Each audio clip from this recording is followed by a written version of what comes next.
You've got to stay 12 months ahead in your goal setting. You've got to stay 12 months ahead in your marketing calendar. You have to stay 12 months ahead in your training curriculum, right? So you got to stay a year ahead, gang. It's not once a year an exercise where we mark it out, that we plan out the year, we set out our goals, right? Hello and welcome to the Remarkable CEO Podcast, a show dedicated to chiropractors who want to transform their job into a business, so that they can have a remarkable practice as part of a remarkable life, not instead of one. With your hosts, Dr. Pete Camiolo and Dr. Stephen Franson. Welcome back to another episode of the Remarkable CEO Podcast. I'm Dr. Pete Camiolo. And I'm Dr. Stephen Franson.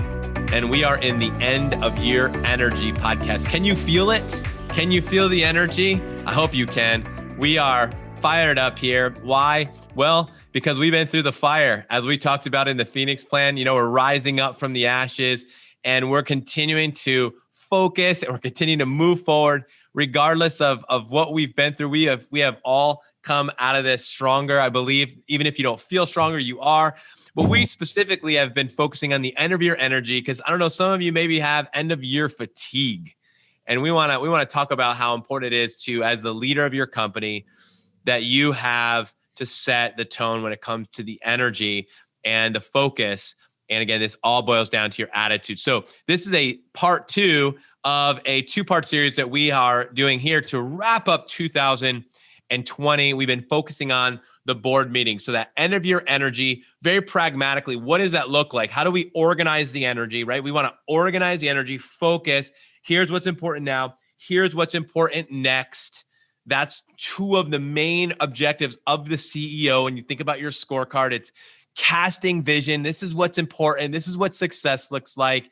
This is where we're going. And this is how we're going to get there. And then this is what's important right now. This is where we need to focus right now. These are our priorities right now. And what's important next. This is where we're going. And so we're moving towards this. And everybody should be able to see the path. Just like if you put in a destination in your GPS, you could see, okay, we're going to go from here. I see it. I see how we're going to get there. Everybody needs to be able to see that. So as a CEO, casting the vision, determining what's important now, what's important next, and the board meetings enables you to be able to do that very, very specifically.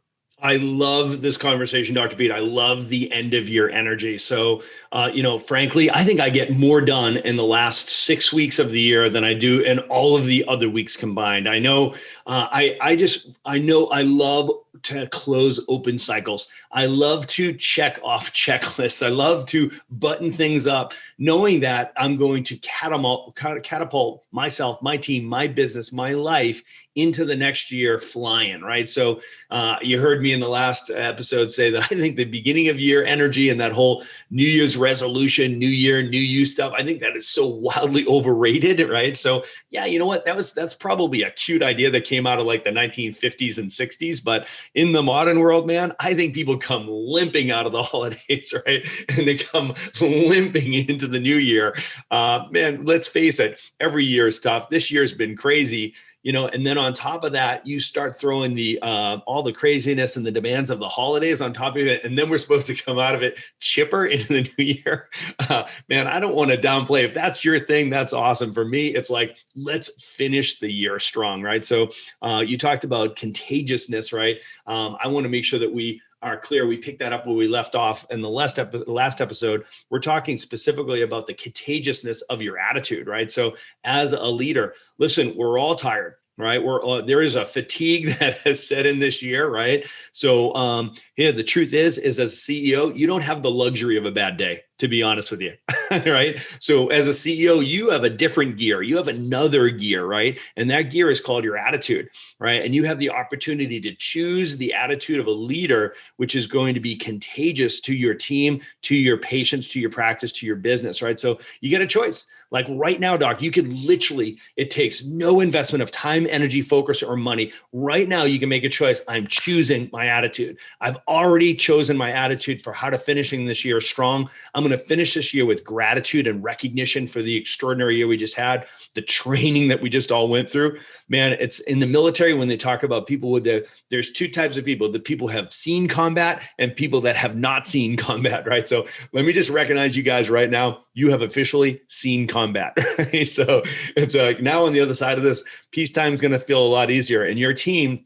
has gone through an incredible blessing, an incredible training that they are stronger for it. They're more skilled. And man, your business is, I won't say it's bulletproof, right? But I'd say that it's a lot stronger than it was before 2020. So what a blessing this year has been. We're going to roll into 2021 expectant that it's going to be an even better year. And I'm just so ready to have this conversation. Part 2 of the board meetings as we tee ourselves and our teams up for just an extraordinary 2021. In the last episode, we talked about the first 2 board meetings, which is the vision casting board meeting, and then the remarkable product and process. Vision casting is obviously where we describe this is where we're headed in the next 12 months, in the next 5 years. This is what success looks like to us. And then, Dr. Pete, we've got the remarkable product and process, which of course makes sure that everybody in our team has total clarity around exactly what is the value we bring to our community, what is for sale here in this practice, and exactly how do we deliver that value.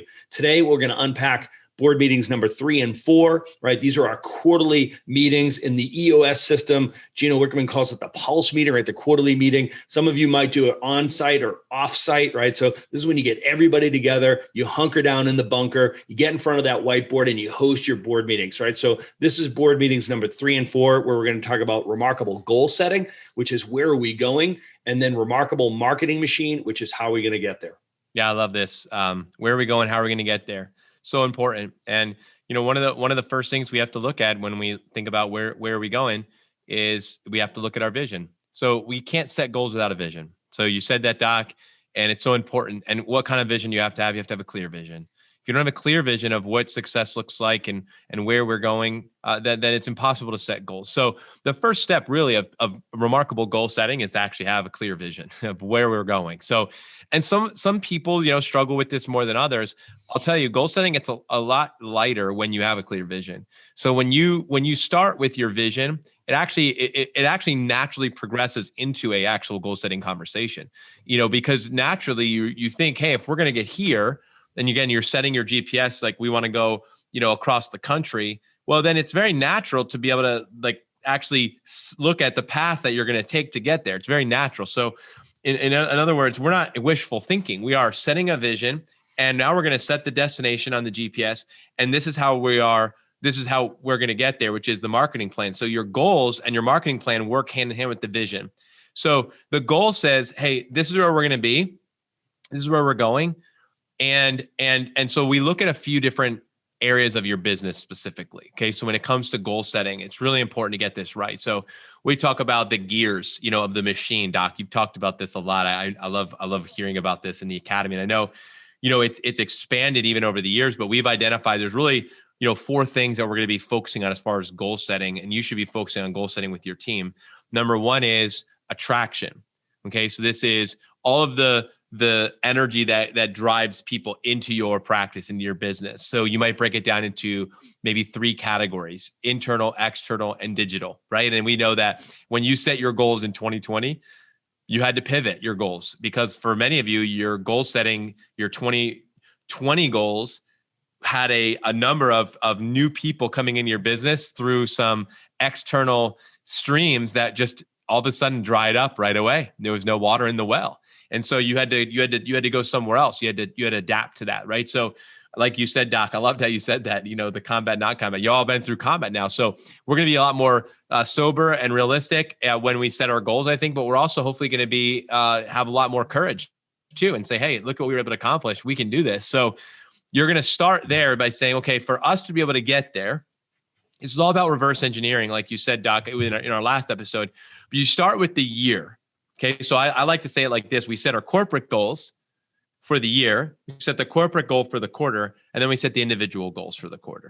Does that make sense? So you go big, and then you go small, smaller. And that's the only way to goal set. You can't, if you said to me, Dr. Pete, what are your individual goals and part of the team? I couldn't tell you.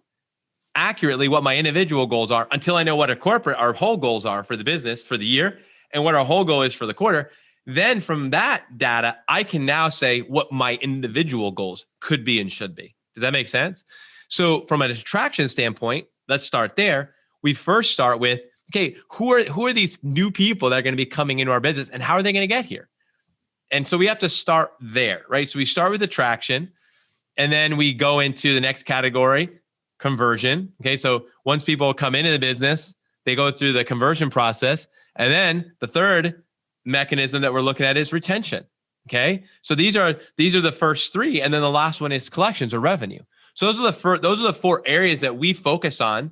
There's other areas you can set goals for your business, but at a minimum, those are the three domains of your business that you absolutely need to set very specific, measurable goals for. And then obviously revenue being the fourth and final piece, which is where we capture value. So we actually are measuring the value that's captured by all of this work that we're doing. It's really important. So we want to keep this simple for you, Dr. Stephen. One of the things that I love about what we're able to do in the Remarkable Practice, we take what can be very complex and kind of convoluted in some ways. We just simplify it down. Very systematized, very organized, very structured. Again, it doesn't have to be hard. It has to be organized. And that's what I hope is that when it comes to goal setting for you, just simplify it down into categories: traction, conversion, retention, and collections. Just simply start there. Watch how much more accurate and more focused everyone can be on your team just by doing that. Yeah. So you use my favorite F word, which is focus, right? So focus is what makes the difference between busyness and productivity, right? So none of us want to be busier. We all want to be more productive, right? So there's nothing like goals and setting targets to make sure that your team knows exactly what to focus on to drive productivity, right? So I love the expression, fuzzy targets don't get hit, right? So one way to make sure that there's clarity with the targets is that you set objective KPIs or key performance indicators, right? So in the categories, as you said, Dr. Pete, we're looking at attraction or marketing. We're looking at conversion or sales and compelling people to take action. We're looking at retention, which is creating ideal clients and customers or patients and collecting ideal patients. And then there's revenues or collections, right? So it's the money coming across the counter. So attraction, conversion, retention, and collections, categorically, those are where we tell our CEOs to track their metrics, right? So giving you a peek behind the curtain in our Remarkable CEO program, what we'll do is we'll say, identify the three outcomes you really want to drive in each one of those four categories. So, I love this expression, the outcomes you want to drive. Truly what you're doing is you are choosing your outcomes, right? So you're telling your team, this is what's important here. This is what matters right now, right? So this is what's important right now, right? So when you look at attraction, you might say, we're looking at leads, lead generation, internal, external, and digital leads. Those might be the three KPIs that you talk about when it comes to attraction and marketing. You're saying to your team, this is what we want to focus on. This is what we're going to talk about. This is what we're going to incentivize, right? So you don't get what you want, you get what you measure.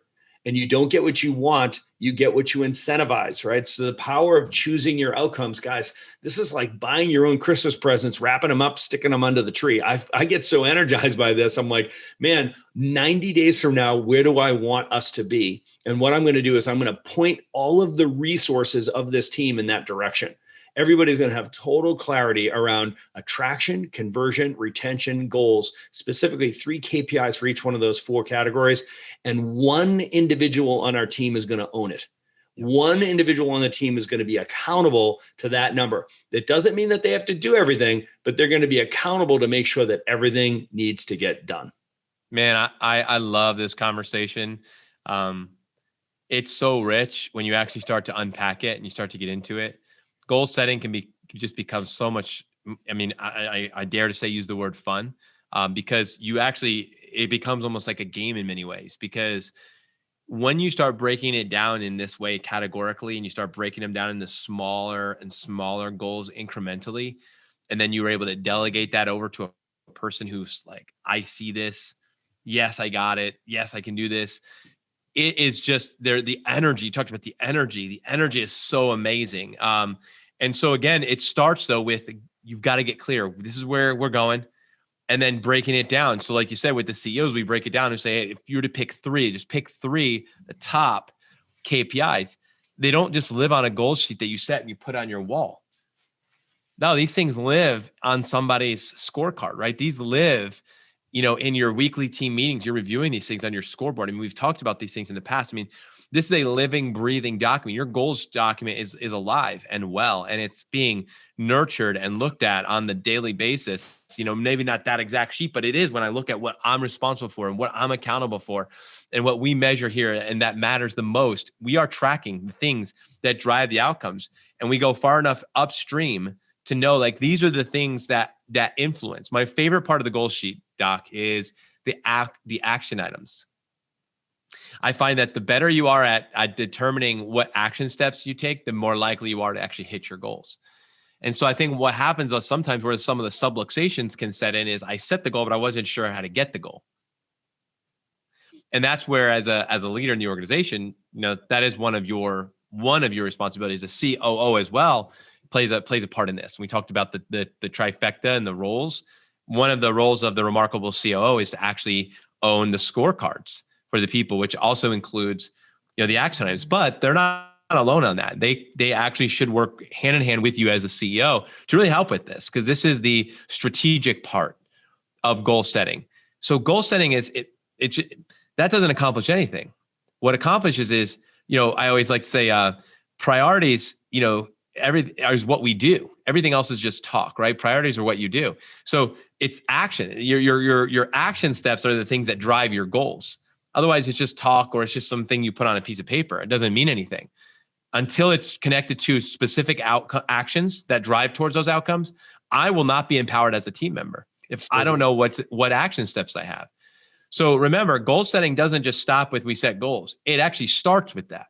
Then we go layers deep into what are action steps that are going to drive this outcome that you are now accountable for. And I'm not going to leave you hanging. I'm here to help you with that. So CEOs, remember, we got to hold each other's hands all the way to the finish line. This is a done with you, not a done, for you journey. A chiropractic, we say, is a done with you program as well. Well, so is being a CEO. Things are going to be done for you, but they've got to be done with you to a point until you can be handed off completely. And so this is significant when it comes to that goal setting, is really giving everybody the steps that they need to take to be able to drive to those outcomes. Hey, CEO, there are 3 skill sets that drive high-performing teams: hiring right, clear expectations and agreements, productive delegation, training, and equipping. This is Dr. Pete, and you're invited to join myself, Dr. Steven, and our entire TRP coaching team for the awesome 2-day 2021 kickoff event, the Remarkable Team Building Immersion. January 15th and 16th, hosted in the US, and February 5th and 6th, hosted from Australia. We're going virtual, which means that no matter where you are in the world, you can make it. Our 5 2020 virtual immersions were awesome. We learned and improved the experience each and every time, setting up 2021 virtual events to be even better. Of course, we miss being live and in person, but the upside is more full teams are able to attend the events together, and practices are growing. And we're releasing our new workshop format for 2021 immersions. Pick from a series of 12 specific workshops designed for the unique positions on your team. Whether you're a front desk check-in CA, checkout CA, tech CA, back office CA, office manager, COO, associate DC, or CEO, there will be a separate and distinct breakout workshop that will be powerful for your role. And CEO, you can head back to work Monday knowing your team is equipped, confident, and on fire. We will skill drill your team until they have it nailed. Don't miss this one chance. The Team Building Immersion only happens once a year. And when you register now, you'll get 66% off tickets for yourself and your team. This seminar is regularly $2,997 when you attend a live venue. It's now available online for only $997 because it will be streaming live. Now go to remarkablepractice.com/events to get your tickets. And now back to our conversation. So I study success, and specifically I study successful chiropractors. That to me is just fascinating, right? So one thing that I know, and I love the expression, success leaves clues, right? So whenever I'm studying different successful kairos, what I'm looking for is behaviors. I'm looking for common behaviors, like what exists in this business that exists in this other successful business as well, and maybe what's missing in the businesses that are not as successful, right? Hands down, the number one common behavior I see in successful chiropractic businesses is goal setting. No question about it, right? So success leaves clues. So are you goal setting, docs? Like going into 2021, maybe this is the one thing you're like, you know what? This is the thing I'm going to do better, right? So the 3 takeaway points before we shift into marketing, which is, the next part of this conversation, is number one, be very specific and deliberate around how you set your goals, because you're choosing your outcomes. You say, okay, so what outcome do I want to drive, right? So that's the KPI, right? Be very deliberate and specific about it, and make sure, obviously, that you're setting a target. That's a number that's measurable, right? That's number one. Number two is determining exactly what activity will predictably drive that outcome, right? So, we're taking you from a benchmark towards a goal. Like, where did we start this quarter? 90 days later, I want to be at this number. What activity, because you can't do an outcome, right? What activity is going to drive that outcome, right? So specifically, and then based on that activity, who's the right person to own it, right? Somebody has to be accountable to it. So that's number 3, is the accountability, right? And assigning it to one person. Listen, we're all responsible, but one person's accountable. There needs to be a name on that number, and they are accountable. In other words, they are reporting to the team every week. This is where that number is. This is why we're on target. This is why we're off target. This is where I need to help, support, etc. So those 3 things, absolutely pivotal. Dr. Pete, that's goal setting. Let's talk about marketing calendar. Yeah, I love the goal setting marketing calendar connection, and they go hand in hand, which is beautiful. So while the goal setting tells us, where are we going to go, the marketing plan and marketing calendar tells us how we're going to get there. And so the first thing you need to put on your marketing calendar, if it's not your marketing calendar, it's on your calendar, is when your board meetings are going to be this year. I'm just going to go ahead and throw that in there. Please put those on for the whole year. Just like, you're going to put on all your other events. If it's not scheduled, it's not going to happen, period. Yeah, you got to schedule it. I know I've repeated myself a couple times. It's from experience, scar tissue. If you do not schedule these meetings, they will not happen. And then you're going to be kicking yourself, scrambling, and you'll be halfway through the next quarter trying to do your board meeting from the last one. So make sure you get these things blocked on the calendar. Everybody's eyes sees it. They all know. Everybody's in. Cool. That's what we're preparing for. So whether your marketing calendar is its own calendar or it lives on this global calendar that you use for your whole business, I don't know exactly how you set it up in your business, but I had really 2 different calendars in my practice. One was the calendar of the business, which again we always look at it 12 years or 12 months at a time, and on that you have the holidays, and you have when people are going to be out of the office, and that's more of an administrative HR type calendar where you just see where everyone's going to be, and you set all that a year in advance. Like I try to tell all my team, listen, if you're going away in July, when are you going? You're asking for that time off. Let's get everything on the calendar.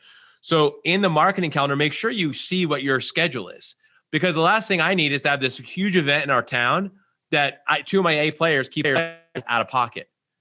And here we are, we're supposed to be at this big event and we don't have a team there, right? So make sure you plan a year in advance. That's the first thing with marketing calendar, is you got to look a year in advance, and you got to make sure you put the things on the calendar that are already set, like when the holidays are, when you're going on vacation. We've talked about this before. When your board meeting is going to be. Make sure you get all those things put into the schedule, and then look at your marketing plan and marketing calendar so you can be successful and not be competing with yourself. The worst thing that can happen is when your business competes with your life, or your business competes with your business. We don't want to have that. So the key of successful marketing planning and marketing calendar is actually have a global calendar to see the whole thing at a year at a minimum. And then you can start to put at the appropriate times the events that you want to do, knowing that every event has a 7 to 10 to 14 or more day runway leading up to it. And that's another thing, is if we don't have enough time built between events to promote them, a lot of times they fall flat. So that's why you need to have a 1 year look ahead for a year. Okay. And then you break it down quarterly, and you look at the quarter, then you look at the month, then you look at the week, then you look at the day. So the way we market is we market to the year, to the quarter, to the month, to the week, to the day, right? And so when we do that, That's when marketing becomes successful. But we always have our eyes on the year, the quarter, the month, the week, the day. And this way, every day when I show up to my huddle, I know what our theme is. I know what our focus is. I know what we need to be focusing on today. That's how we win. We win the day. That's how we win the month, the quarter, the year. That's how we do it. Marketing is like that, because today when you did that Facebook Live, you're like, well, it didn't really do a lot. But when you add that one with everything else that you're doing over a period of a month, it did a lot. And that's why we have to have a bigger vision so that the little things that we do when it comes to marketing matter. Like just talking to people and inviting them to the workshop. You might think, well, no, but if you don't do that every single day leading up to the event, it doesn't work. And so every piece matters. So first thing with marketing is setting that big picture, start with the big picture, and then you start to reverse engineer it back. Yeah, this is the essence of the marketing plan, right? So tease apart the marketing plan from the marketing calendar, right? So to be able to say, listen, we're going to go high level first, and we're going to put that 12-month calendar up. And then we're going to put right next to it, we got that 2021 calendar in this conversation. 2021 calendar's up on the wall. Guess what's next to it? 2022's calendar, right? Because why? Because CEOs know you have to stay 12 months ahead in your marketing calendar, right? So there's a couple of things, Doc. If you're writing notes right now, you want to write this down.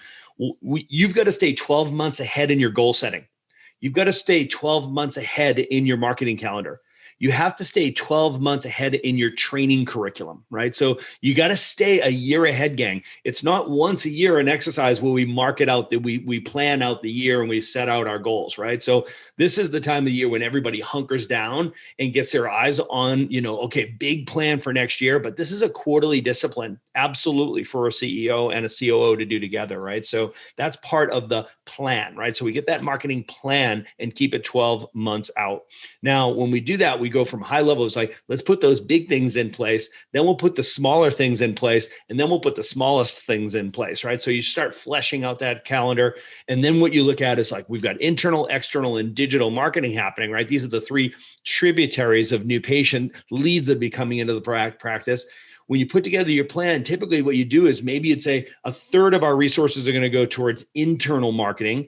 A third of our resources are going to go to digital marketing, and a third of our resources are going to go to external marketing. Well, here we are in this post-COVID world. If we learned anything in the last 6 months, maybe your community's not ready for the traditional external marketing elements that we would do, dinner talks, corporate wellness, spinal screenings, et cetera. You might say to yourself, you know what? I'm going to divert those resources and I'm going to spread them across internal and external evenly. I'm going to do 50-50 this next first and second quarter, maybe going into 2021. Or maybe you're like, no, I'm going to do like 1/3 into internal and 2/3. I'm going to push my chips in and become an expert digital marketer. I should say the manager of an expert digital marketing team of experts, right? So we want to make sure that we're using leverage here.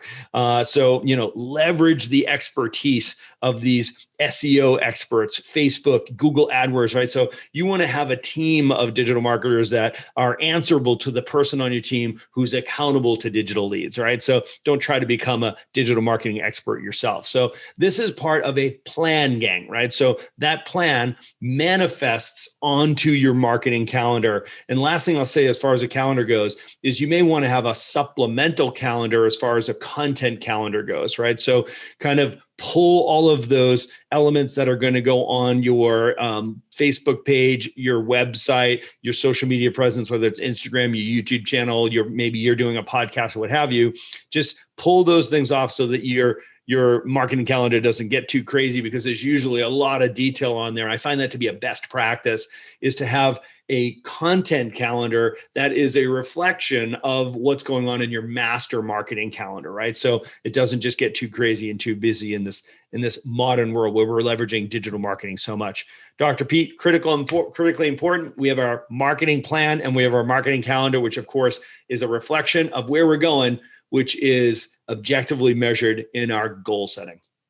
Thanks for listening to this episode of the Remarkable CEO Podcast. Remember, what the world needs now is chiropractic, and what chiropractic needs now is more successful chiropractors. If you like this podcast, please subscribe, share with a friend, and leave us a review. And if you'd like to connect with us personally, direct message us on Facebook, LinkedIn, or Instagram. Now go and be remarkable.